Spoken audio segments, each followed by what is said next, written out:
Good morning, everyone.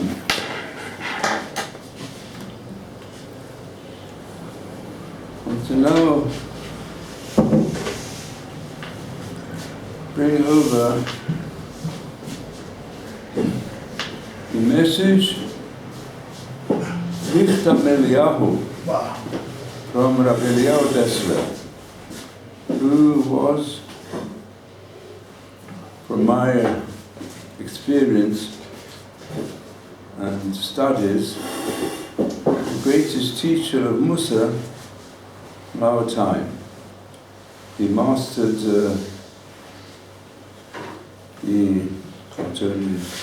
Tanakh and Talmud, all of Shas, but he also was a great master of all the ethical, philosophical, and also Kabbalistical works. And especially,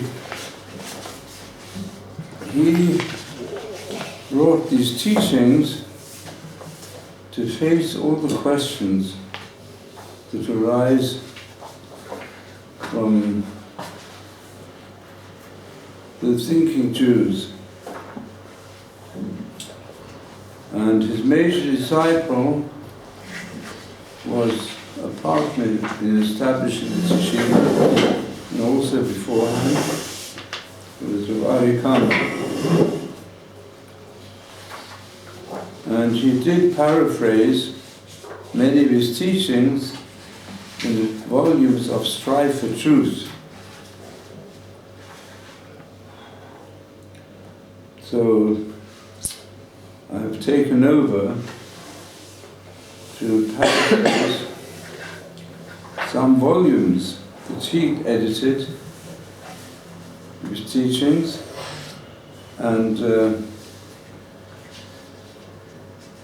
so today I'm going to deal with a question he raises.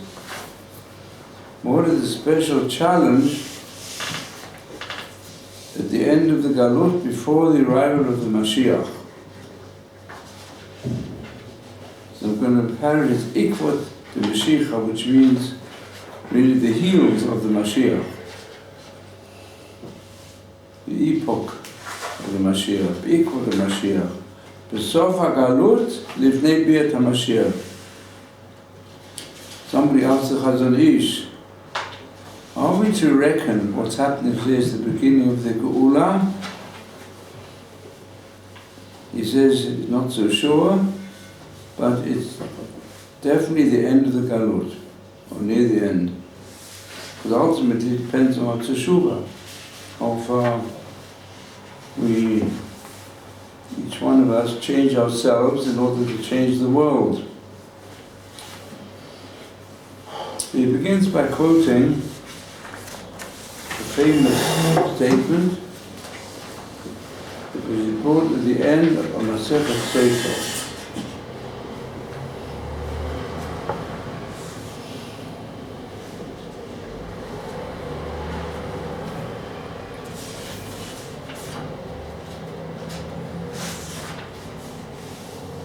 So quoted,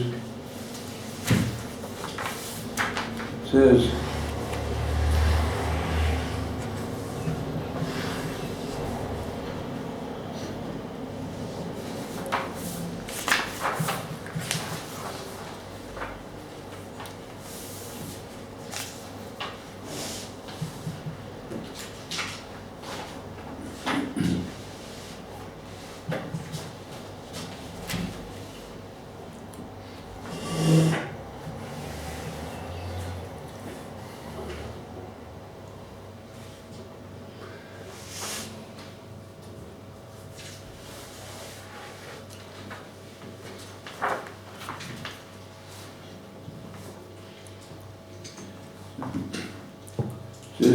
in the Be'ikvat Mashiach, in the period which will precede the coming of the Mashiach, insolence will increase, arrogance, chutzpah. Yes, the word chutzpah even went into the American dictionary. has become, in Western civilization, an international expression for success is in accordance to the level of chutzpah that a person possesses. The vine will yield its fruit, yet wine will be expensive. I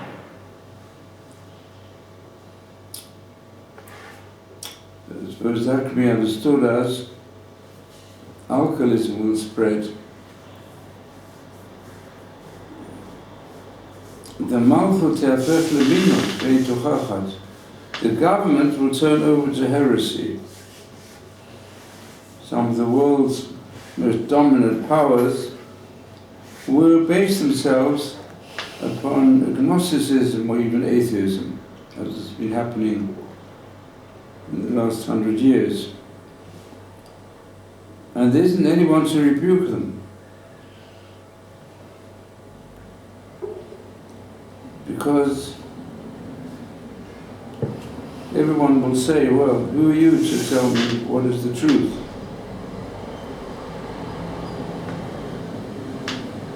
I've got my truth. Beit Vadil is not. Erstwhile meeting place of the sages will now be used for immorality, immoral entertainment, and even harlotry.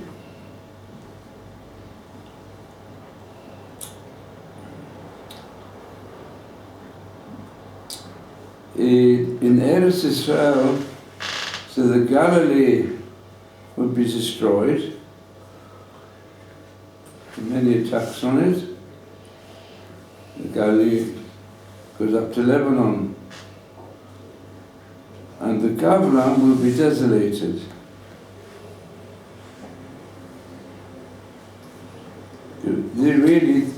This means people of Israel will be settled in their land, but the Gavlan means that the lands on the border will become desolate. The chapter, let's say, the Gush Katif was a border settlement, very productive, and was given away to be used with the camouflage. It's going to be used for bringing great economic success to our cousins, to the Muslims, but it was used as a shooting ground to take over more and more of the land of Israel.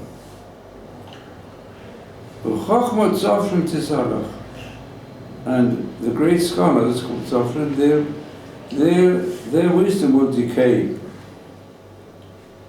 She means that some of those who were previously wise, but their character will no longer be on a sufficiently high level.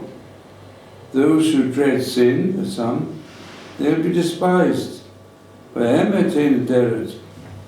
And truth will be absent. Youth will put to shame the face of the elders, and elders will stand up in front of the youth. The son derides his father, the daughter gets up against her mother, daughter-in-law gets her mother-in-law. Oy ve'ish anshe pesach, a man's enemies, or sometimes members of his household. Pnei hadog v'pnei hakeleb, the face of the generation is like the face of the dog, which some explain as follows: the face of the generation are the leaders. So the leaders, instead of giving direction, the dog goes in front of the master, but he looks and also has power of scent to know which way the master wants to go. Comes to crossroads, the dog will go ahead, but to find out which way the master wants to go straight on or go right or left, the dog goes ahead. So also leaders don't really show leadership. They have to change over, all according to what is required to keep them in office. A person can be completely right-wing. When he sees the only way he can stay in his position is by becoming a leftist, as has happened. And that's the zigzag of the dog, the zigzag of so-called leadership. A son is not abashed in the presence of his father, upon whom can we rely? Upon our Father in heaven. That he will help us from all these difficulties. So, this is an important aspect of what's happening today. So Rav Dessler continues, those who want to follow inside, the second page. He says, we live in the area of the epoch of the Mashiach as is described here. But we do find something very unusual. Today, the major place of the people of Israel, from the point of view of the study of the Torah, from the point of view of those who try to put loving kindness in the Torah as the central aim of the Jewish people, where we find it? Much more in Israel than any other countries. And gradually also, this was given over in the year 1950,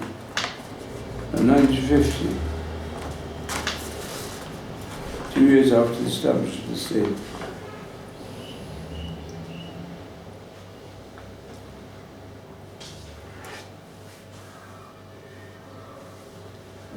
So, but it applies even more so today. In fact, we're gradually becoming the majority of Jews in the land of Israel. And we also feel that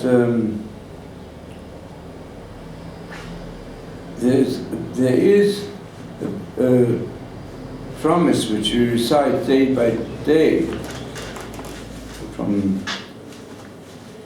what's written in the Chumash. It says in the Chumash that after there'll be an unfortunate fulfillment of the curses mentioned in the Chumash, at the same time there'll also be a fulfillment of the blessings. They'll come together. Certainly the blessings of the land of Israel, which are described in the Chumash, have become fulfilled in part, and the curses have become fulfilled altogether, not just in part. And then it says, when these things happen, then you get back to your heart. You'll take to heart what's going on. And it said that the point of going to your heart is to go to the point of truth, which resides in the heart of the Jew, to find out the real truth. And the person who is fortunate enough to be able to study the Torah, and he really wants to seek the truth, he won't just study the Torah academically, externally. He'll try to get to the truth, also the truth that applies to his own life. That's called learning Torah and fulfilling mitzvot lishma, which is the main avodah of Musa. That's the great important Musa. After all, Torah means teaching, not teaching so much about the analysis of the world around us in itself, but rather the purpose of the world around us and the purpose of our lives. That you take it to your heart, to your head also, but ultimately it's got to get to the heart. It's much easier for a person to get to his own heart with the Torah in the land of Israel than it is in the lands abroad. Even those places where there's a lot of yeshivot, and a lot of tefillot, a lot of Hasidic groups, a lot of learning going on, but it's the loving kindness of Hashem who wants to uphold us even in places where we can't reach the maximum everywhere in the world, but nevertheless it's stronger in the land of Israel. I think he's referring here to the situation that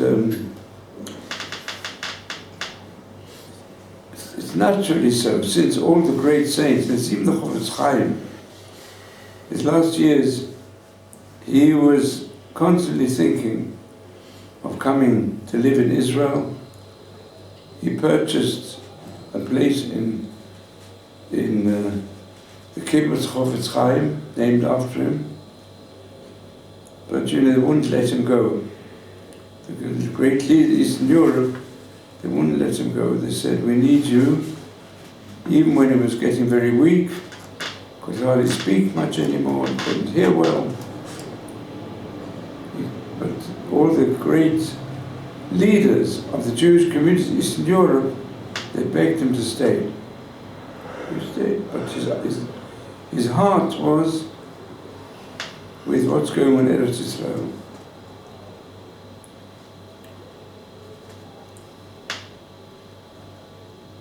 In Chutz La'aretz, the learning of Musa, that means to take things to heart and to try to reach a level of saintliness, it's easier here than elsewhere. Happy is the one who can be strong, overcome all the difficulties, and tries to reach those who want to reach perfection as far as it can be reached in the service of Hashem. They'd like to come to Eretz Yisrael. Now, what is this? This lies in what's written in the Chumash, described more by the prophets, that it says about Eretz Yisrael, the eyes of Hashem are always upon the land of Israel. That is the ultimate. That's where we can serve Hashem on the higher level. With the Ramban, the religious thinker and commentator on the Chumash, he explains many passages. And we know there are many mitzvot you can't even fulfill abroad, only fulfill them here. Then, really, each mitzvah you fulfill, even if it's tefillin, mezuzah, has a double spiritual power in the land of Israel that has elsewhere. You know, to add to this, it's really mentioned in Yerushalmi, not quoted so often, but I quoted quite a few times when I was rabbi in Manchester, and when I was offered other positions, I said, when I get the chance, I want to go back to Eretz Yisrael. But I was involved in Kirov and so on, so I thought I had to. So I did Kirov, worked in Kirov in England, but ultimately, Baruch Hashem, Hashem helped us to do it over here, in Eretz Yisrael. So I used to say to the many people in my community who said, look, if people in Israel don't keep the second day Yom Tov, so why can't we do the same? Many people who came on Shabbos and Yom Tov, they came, but Yom Tov Sheni, but for many of them, it's all, and some of them even came here for a time, so I can come back, anyway, the city's really different halachot. But still, why can't we in any community in the diaspora do like they do in Israel. What do we need to keep it for? The Yerushalmi says that the holiness of the Yom Tov has a double intensity in the land of Israel, and one day is enough. But if you're going to Chutz La'aretz, there it's only got half its value. So you've got to make up for it. But we have a second day. So I said it's an encouragement. Yeah, come to Israel. If that's what's stopping you. Mention Yerushalmi. I think that's a good point. Now, then, the basic situation is, I think it's also got to do with the feeling of Jews in Israel and the feeling of Jews abroad. Here in Israel, there's a certain, for many people, sense of security. I know there are many people abroad who worry exceedingly for every accident that takes place here and every terrorist attack that takes place here.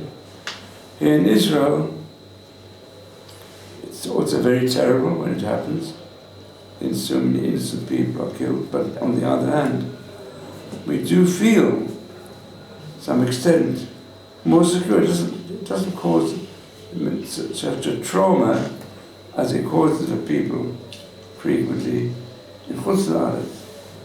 As part of the hashgacha that Hashem has here, according to the Chazal, so the malach, you might say, the spiritual power that exists, the power of Hashem, in every part of the world, we say, it's described already in the Chumash, and more literally in the prophets. Each national group, they have a Tsar, they have a prince. That means intermediate power that also comes from Hashem, but it guides that country in certain ways. You can say that's also the national archetype. The people of Israel, we are the direct hashgacha, providence of God Himself, as is described in Book of Daniel and other places. So, you see here, underneath it says in the note, Rav Dessler used to explain this. He says, on the whole, the Russian people are people with warm feelings, somebody with strong feelings that take over a great part of their life. And therefore you find also that in Russia and Poland, saying that was the place of the spread of Hasidut. Hasidut is based very much upon using our feelings of love, of passion in prayer, and love of Hashem, and love of one's fellow man, and developing it in many ways. That's the foundation of Hasidus. In Lithuania, those areas, in the non-Jews as well, especially in places like Königsberg and other places, which are a bit near to also Western European influences, there they were more cool and concentrated upon development of thought. Therefore, their main way of serving Hashem was to try and analyze more deeply whatever we know of the Torah, both in the Gemara, in the Halachot, to analyze them, power of analysis, also in the study of ethical teachings. The Germans, well known, that always believed in law and order in every area of life. This is a great influence upon German Jewry. They also believed strongly in keeping to details of observance and of all customs that had arisen in the country, the forefathers. They tried to do everything punctually and correctly, go in the right direction.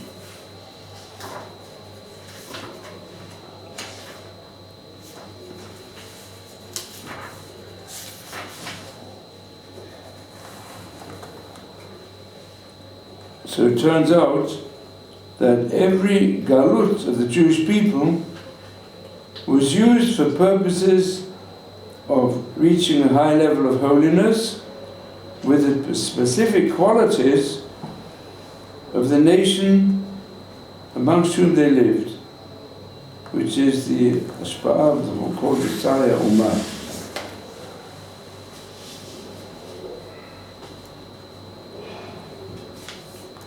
That applies all over, but all influence of holiness of Chutz La'aretz come via the prince of the nations. So he brings the example from Lavan. Yaakov, he went to the Galut with Lavan. Lavan lived in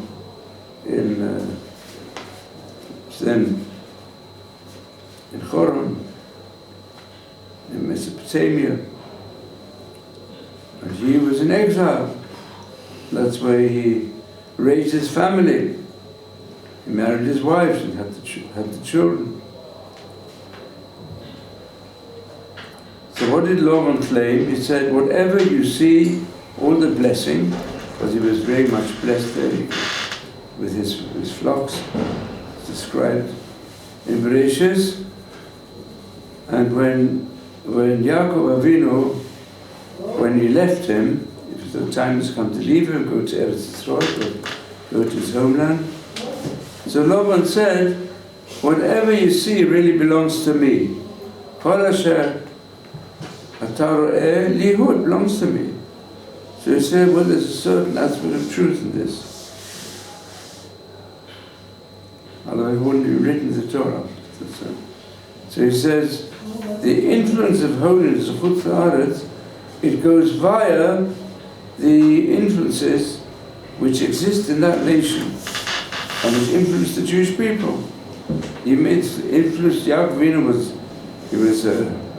he was involved so much in working with the flocks, so worked very hard.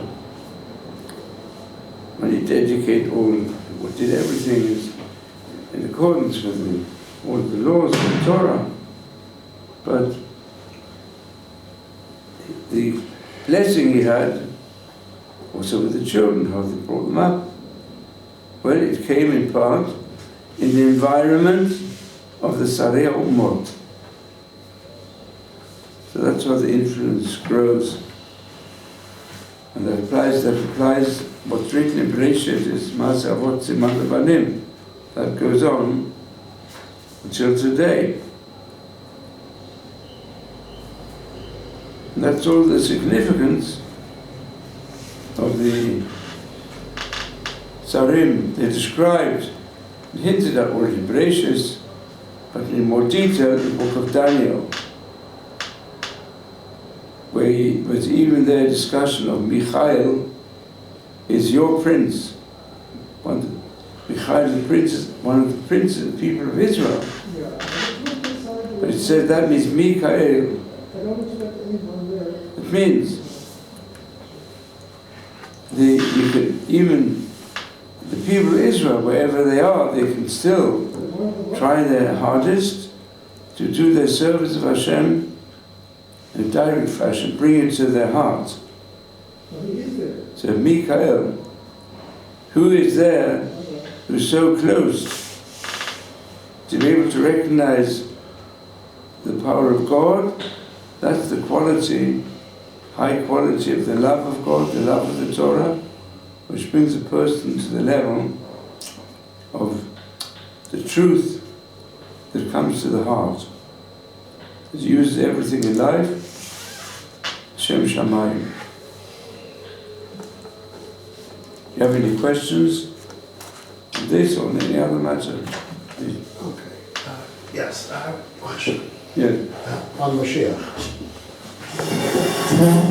Okay. It would seem from time immemorial, Mashiach is always coming, doesn't come. So Jewish history says there was the Spanish Inquisition, the Crusades, pogroms, and then culminating in Treblinka, Bergen-Belsen, Dachau, and Auschwitz. Mashiach wasn't there. When, if it's going to get worse, is that when Mashiach is going to come? He never has come in all the times of tragedy to the Jewish people. Go ahead.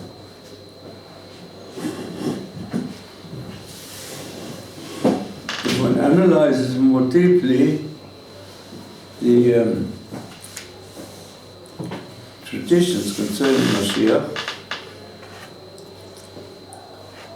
then there are many indications already in the prophets, also in the Chumash, seeds for it, and certainly in later explanations of who will be the Mashiach, that there have been many instances where there have been potential Mashiachim.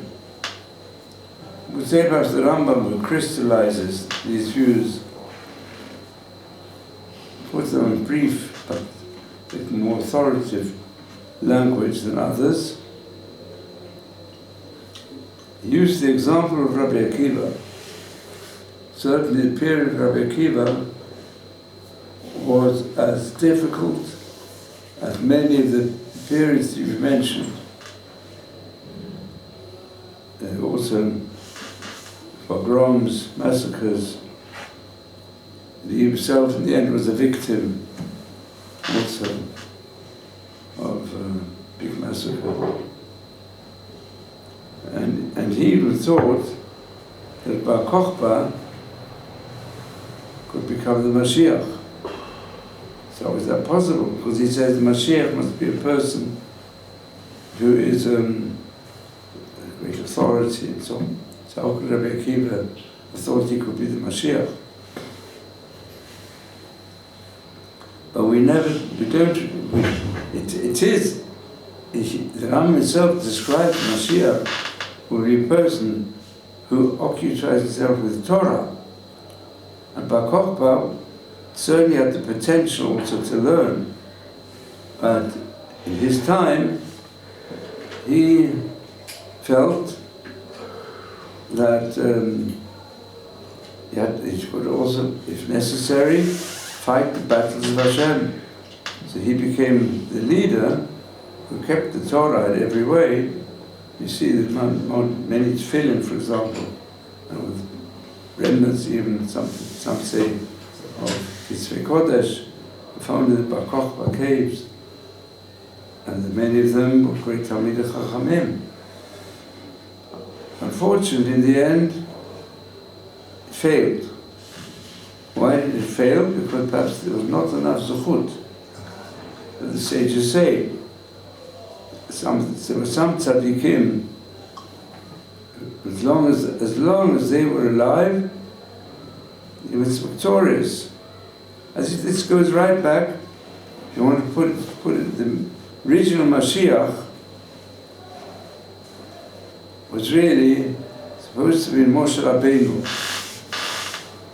If people wouldn't have sinned, you could have no Mashiach, but it also didn't work out.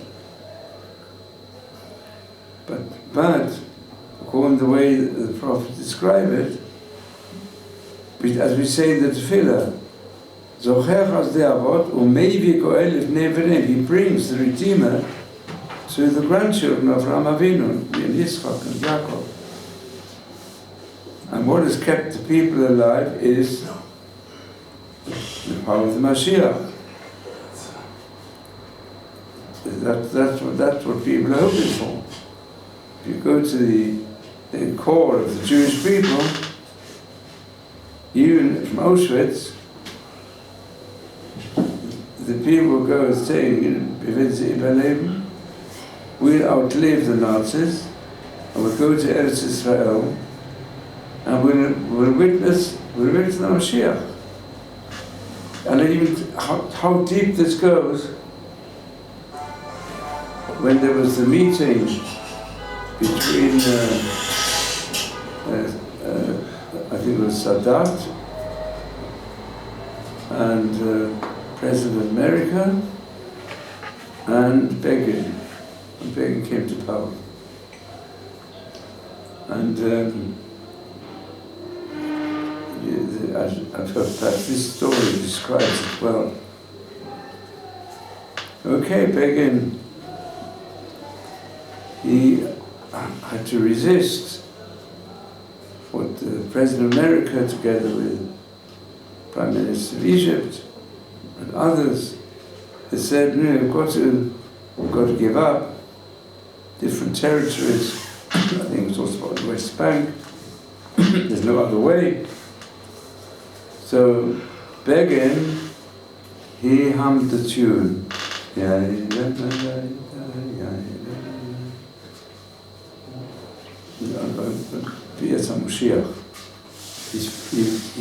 the tune, and then he said the tune, and said, I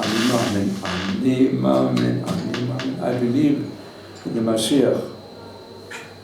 And then he translated to English, and then he said, when they tried to force him, I said, you can't force me, because we base ourselves on the promise of Hashem that there's going to be an agent from Hashem who will be the messenger of Hashem and bring us to our true initial promise of the promised land to the Jewish people, which will become even the light to all the nations. We haven't given it up. And the truth is, well, the United Nations Charter, also the Charter is very much based on the biblical prophecies concerning the future utopian situation, which you can build up by following the teachings of the Bible and the prophets, and that ultimately they'll become the hope of mankind. And that's why they put the prophecies concerning the changed situation of the world on the walls of the United Nations. They're there until today. So I think we should not belittle this enormous power. Okay, how to explain all this historically, intellectually. There've been many falsifications and many wrong types of application, but we'll hold out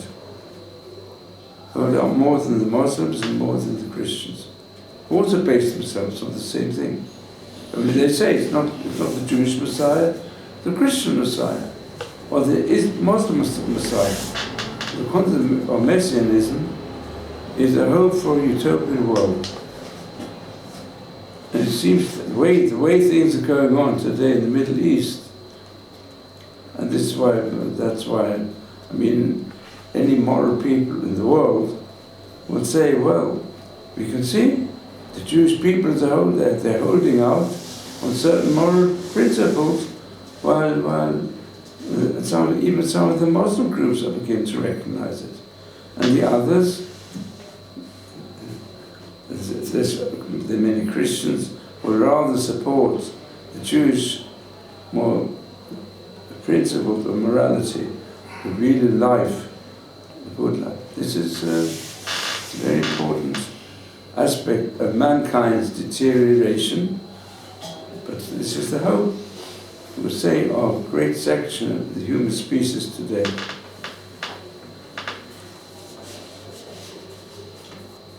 Isn't it easy to say we know why Mashiach doesn't come? Because two of the biggest disasters, the Talmidim Rami Akiva and the Sinat Chinam of the Beit HaMikdash, so it's simple. But we still carry on doing those Averot. So, who's we? the people. You can see it around in this country. You don't need to go far. So, but there are many people who go the other way. Yeah, no, there's always good people, but what I'm saying to you is that we know, I mean, like Moshe Rabbeinu said, "Achen noda davar." Now I know why we're slaves, because people are willing to degrade the Jewish people. Yeah, people are willing to. Yeah, fortunately. So we know the reason. That's what I'm saying. We know what the score is, but is it a Jewish DNA to not keep that? Well, we have to work harder. So all of us have to work harder, and let's hope that, as it says, when there will be more power from Am Yisrael to do teshuvah, then it says in the Chumash, and then there'll be a change. Vashavot levavecha b'chol hagoyim. So will be change. So that's what Torah is all about, to create the change. And we do see today, look, yeshivot are growing, Torah is growing, become more widespread. We have to increase the power of Kiruv, to work hard in every aspect, and the power of Chesed. I would say with Chesed, it's, some even explain, why you say Mogan Avraham, that we have to go back in all areas to do more Chesed. Well, that changes people, it changes society. That's the mid of Avraham Avinu. That can change the world. And Israel, in that respect, Chesed is done by different groups of the nation, different ways. Chesed also for any other nations. They require medical help, they require other situations. We go out of our way to try and do as much chesed as possible and to go and promote life as much as possible. And with Hashem, go in that way. We're given many tools today to help other nations. But we have to look after our own, and then we have to look after mankind. Amlechet Kohanim, it's for mankind, for Kohen Kadosh.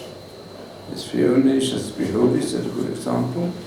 But you've got to spread the higher levels of dedication to Chesed and to serve Hashem, so that it will spread further.